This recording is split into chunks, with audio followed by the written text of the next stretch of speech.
इस कार्यक्रम के पुण्यार्चक हैं स्वर्गीय जय कुमार जी गोधा, स्वर्गीय शकुंतला देवी गोधा की पुण्य स्मृति में पुत्र वधू श्रीमान अनिल कुमार गोधा, श्रीमती विनीता देवी गोधा, पौत्र पौत्री सुरभि गोधा, इशिका गोधा, अनन्या गोधा, मनन गोधा एवं समस्त गोधा परिवार गुवाहाटी नलबाड़ी, MS भंडार, MS रोड, फैंसी बाजार, गुवाहाटी, असम।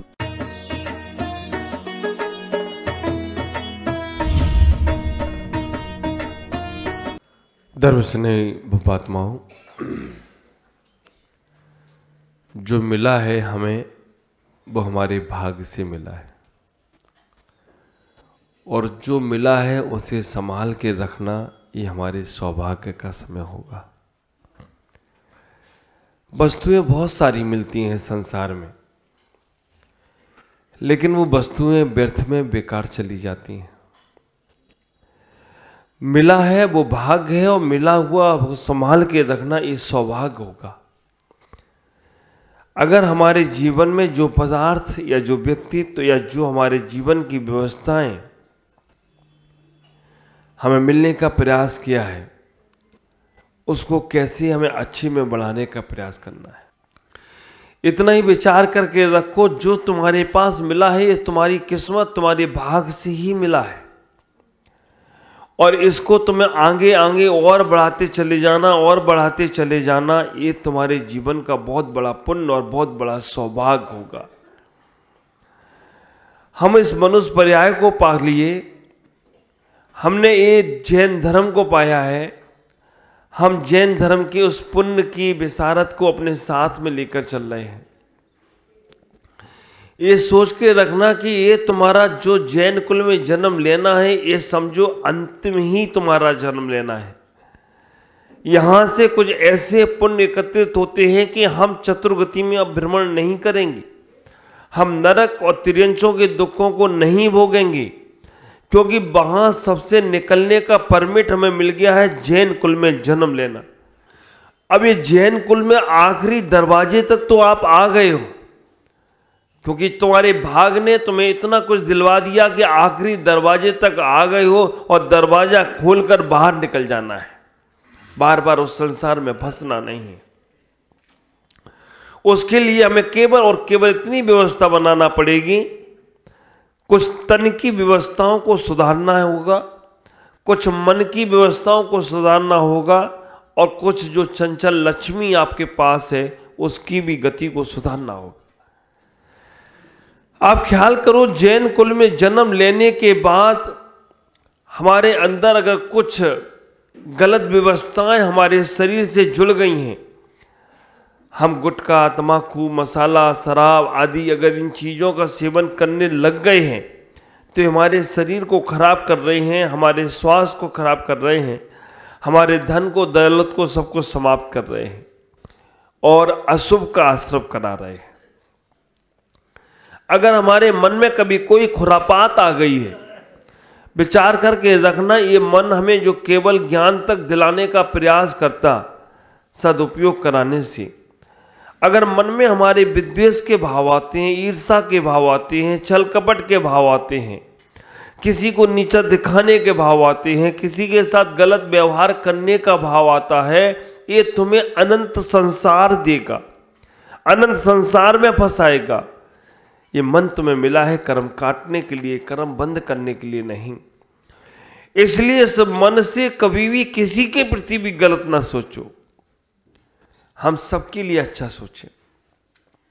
राम ना मारे काऊ को, ऐसे भोले राम, मर जाए आपो आप कर कर खोटे कम। जो गलत करेगा, हाँ एक क्षण के लिए तो हमको लगता है उसने मेरे साथ ऐसा किया तो भगवान उसे जरूर सबक देगा।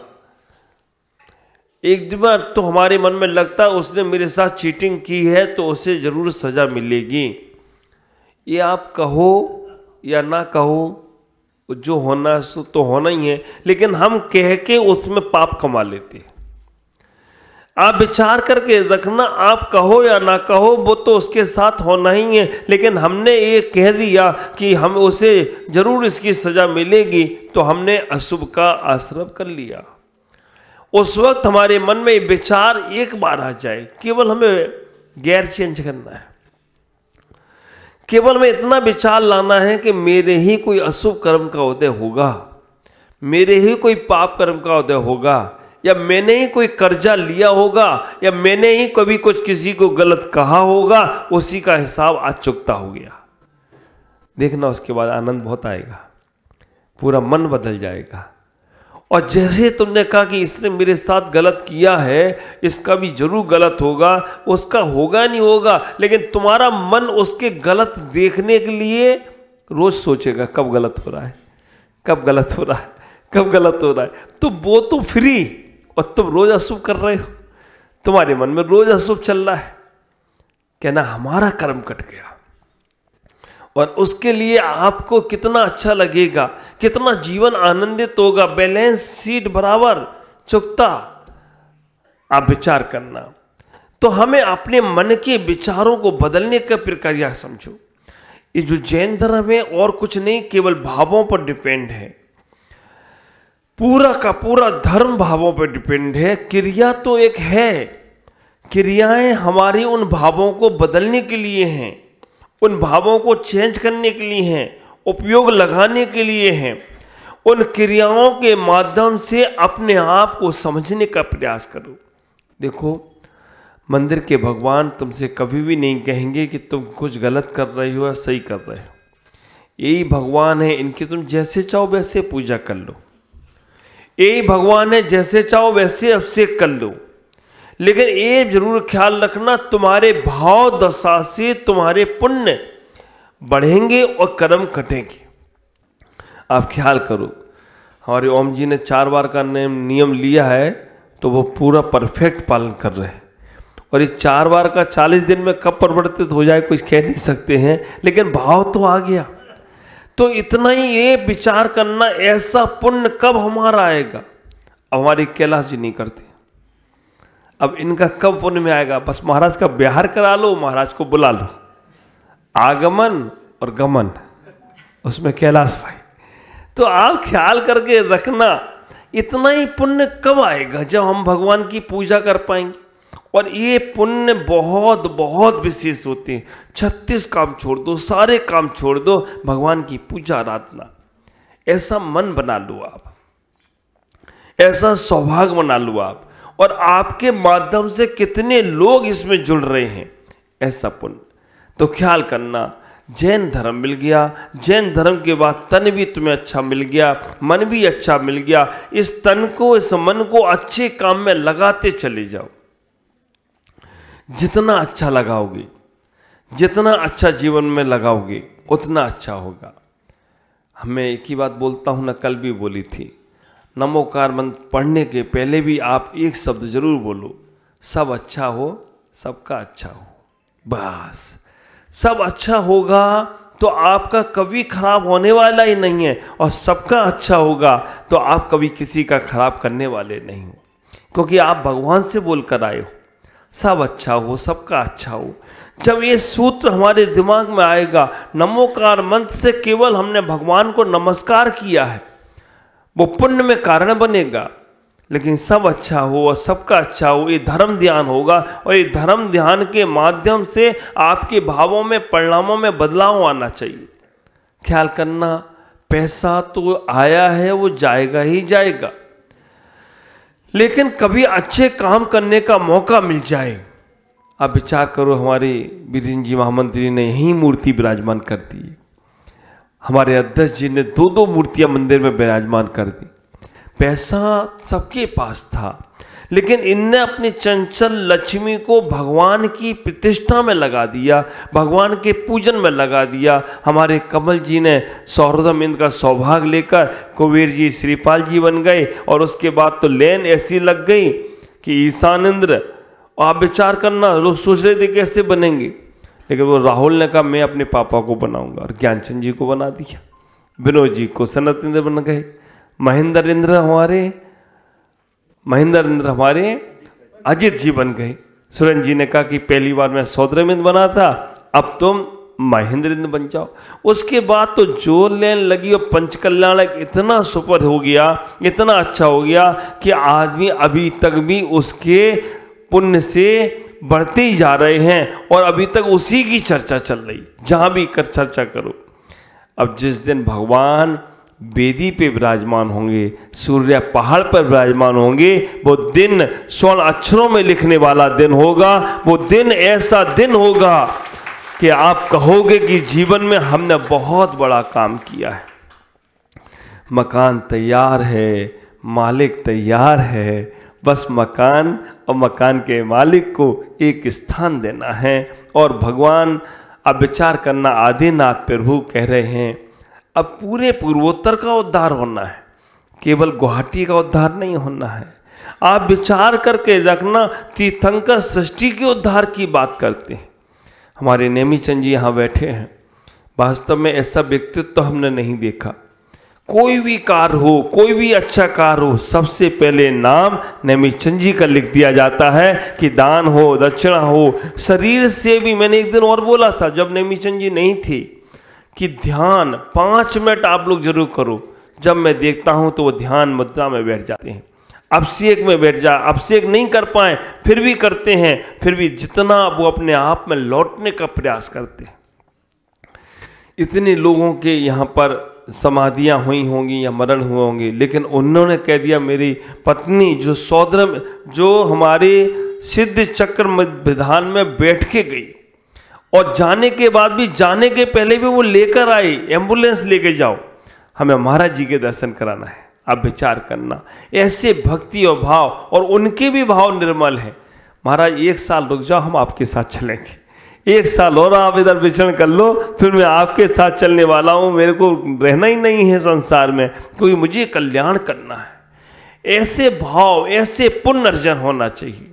मैं आप सबसे कहूँगा रोज भगवान से निवेदन करो, हे भगवान सूर्य पहाड़ के भगवान जल्दी से जल्दी विराजमान हो। जब भी उनका समय होगा तभी होंगे, लेकिन फिर भी प्रयास करें। और भगवान विराजमान होते ही पूर्वोत्तर का उद्धार होना है। क्योंकि देखो हमारी समाज, जैन समाज यहाँ पर जो भी है, उनकी स्थिति मालूम कैसी है? 32 दांतों के बीच में जीव की स्थिति जैसी है वैसी ही है। पता नहीं कौन कहाँ कैसे हम लोगों पर आक्रमण कर दे। हम लोग अभी तो इतना ज़्यादा यहाँ पर वो डर नहीं है, पहले कितना डर था कि जैन व्यक्ति कहीं से निकल जाए तो कभी भी कोई भी उस पर आक्रमण कर लेता था। आप विचार करना, आज ऐसा नहीं है। आज तो यहाँ हेमंत बिस्व शर्मा की सरकार है, सबको सुरक्षा दे रही है। मोदी जी की सरकार है, वो सबको सुरक्षित कर रही है। लेकिन फिर भी हमें अपने धर्म को भी सुरक्षित करना है, हमें अपने संस्कारों को सुरक्षित करना है, हमें अपने साधुओं को सुरक्षित करना है, हमें अपने विचारधाराओं को सुरक्षित करना है। और वो तभी होगा जब हम चारों तरफ अपने संस्कारों को फैलाएंगे। मैं आपसे कहना चाहता हूँ कि कभी भी अच्छे काम करने का मौका मिले और तुम्हारे पास हो तो अपनी चंचल लक्ष्मी का सदुपयोग जरूर करना। बैंक में रखा पैसा या तिजोरी में रखा पैसा कोई काम का नहीं है। हमारे जीवन में जो अच्छे कामों में लग जाता है, अच्छे कामों में प्रवेश कर लेते हैं, वो काम का पैसा वो हमारे जीवन में बहुत बहुत आनंदित होता है। आपके बीच में हूँ, आप सबका बहुत प्यार मिल रहा है। वास्तव में गुवाहाटी में जब पहली बार मैं आया था, पहली बार जब मैं यहाँ प्रवेश कर रहा था, उसके पहले लग रहा था कि गुवाहाटी कैसा रहेगा, क्या रहेगा और क्या होगा। नलबाड़ी के पहले तक तो मुझे लगता था ये 5 लोग लेके जा रहे हैं, ये 5 और 7 लोगों के अलावा कौन क्या है, मतलब कैसे रहेंगे। लेकिन आज मैं गारंटी से कह सकता हूँ पूरा गुवाहाटी हमारा हो तो कोई आश्चर्य की बात नहीं है। सब कल रात को तो छोड़ने को तैयार ही नहीं मेरे को, कल की शाम गुवाहाटी के नाम थी। तो विचार करके रखना, सबका प्रेम है, सबकी श्रद्धाएं हैं, सबकी आस्थाएं हैं, छोटे बच्चे से लेकर बड़े तक सब चाहते हैं। लेकिन कुछ साधुओं की मजबूरियां होती हैं, कुछ साधुओं का ऐसा कहते हैं बहता हुआ पानी, रमता हुआ साधु ही हमेशा स्वच्छ और साफ रहते हैं। तो विचार करके रखना। लेकिन यहाँ पर जो इतने समूह में संस्कार तुम्हें मिले हैं, सौभाग्य से मिले हैं, इनको संभाल के रखना। इनको कैसे हमें अपने जीवन में उतारना है, कैसे हमें अपने संस्कारों को बरकरार रखना है। कोई कितना भी कुछ कहे, कोई कितना भी कुछ कहे, लेकिन अपने संस्कारों को छोड़ना मत। एक उदाहरण छोटा सा देकर मैं बात पूरी कर रहा हूं। भगवान राम जिन्होंने सीता की अग्नि परीक्षा भी ले ली, सीता निर्दोष है या नहीं, क्योंकि पर घर में रहकर आई है। आप विचार करके रखना, सीता रावण के महल में रहकर आई है, वहां सुरक्षित रही कि नहीं रही, वहां पवित्र रही कि नहीं रही, वहां इसको कोई दोष लगे कि नहीं लगे, इसकी परीक्षा सीता की राम ने अग्नि परीक्षा की। अग्नि परीक्षा में भी सीता खरी उतरी। सीता खरी उतरने के बाद राम अपने महल में ले आए। महल में लाने के बाद भी आप विचार करके रखना, एक जगह घटना घट गई। अयोध्या में एक धोबी की पत्नी एक रात नहीं आई, कहीं किसी काम से रह गई हो गई। अगले दिन धोबी ने उस पत्नी को घर में नहीं आने दिया। और बात क्या की, चर्चा क्या की, मैं कोई राम नहीं हूं जो पर घर में पिसरी रही हो और अपने घर में रख लूं। मैं कोई राम नहीं हूं, जा तू आई नहीं रात में, तू घर में घुस नहीं सकती है। बाप रे, ये शब्द जब वहां के गुप्तचरों को मालूम पड़ा, सैनिकों को मालूम पड़ा, और सैनिकों ने जब भगवान राम से कहा कि आपकी अमर्यादा की, आपकी अवहेलना हो रही है, आपने एक ऐसा कार्य कर लिया जिसका लोग उदाहरण दे रहे हैं, मैं कोई राम नहीं हूं पर घर में रहने वाली स्त्री को अपने घर में रख लूं। बात जब पूरी राम भगवान को मालूम पड़ी तो राम ने इतना ही कहने का प्रयास किया और सीता को वनवास में छुड़वा दिया। कृतांतवक्र सेनापति के माध्यम से जब सीता गर्भवती हुई, और गर्भवती होने के बाद कहा कि तीर्थों की वंदना करने जाना है, तो ऐसा कहते हैं भगवान राम ने कहा सेनापति कृतांतवक्र से कि इन्हें वंदना करने के लिए ले जाओ, तीर्थ वंदना कराना और वहीं छोड़ाना, लेके नहीं आना, क्योंकि इनसे हमारे नगर में अमर्यादा की क्रियाएं होने को लोग तैयार कर रहे हैं, अमर्यादित हो जाएंगे। इनका ही उदाहरण दिया जा रहा है। कृतांतवक्र सेनापति की आंखों में भी आंसू थे, ऐसा क्यों किया जा रहा है। जब कृतांतवक्र सेनापति उन्हें तीर्थ वंदना पर ले गया और छोड़कर वापस आने लगा, तब सीता ने एक बहुत प्यारी बात कही। सीता ने इतना ही कहने का प्रयास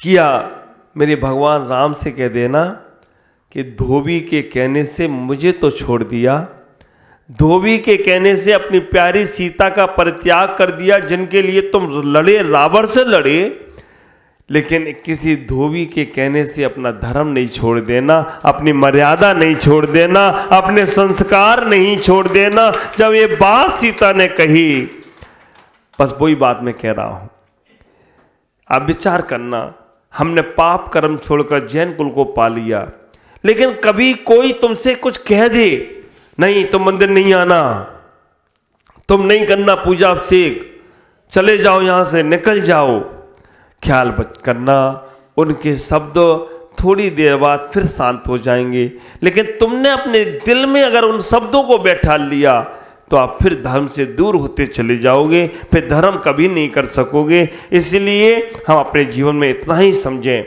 उस मन को मंत्रित बनाएं।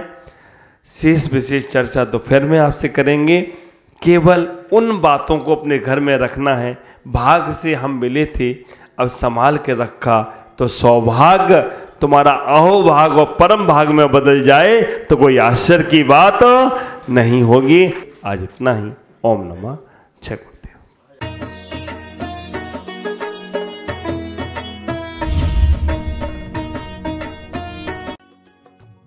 इस कार्यक्रम के पुण्यार्जक थे स्वर्गीय जय कुमार जी गोधा। स्वर्गीय शकुंतला देवी गोधा की पुण्य स्मृति में पुत्र पुत्रवधू श्रीमान अनिल कुमार गोधा, श्रीमती विनीता देवी गोधा, पौत्र पौत्री सुरभि गोधा, इशिका गोधा, अनन्या गोधा, मनन गोधा एवं समस्त गोधा परिवार गुवाहाटी नलबाड़ी।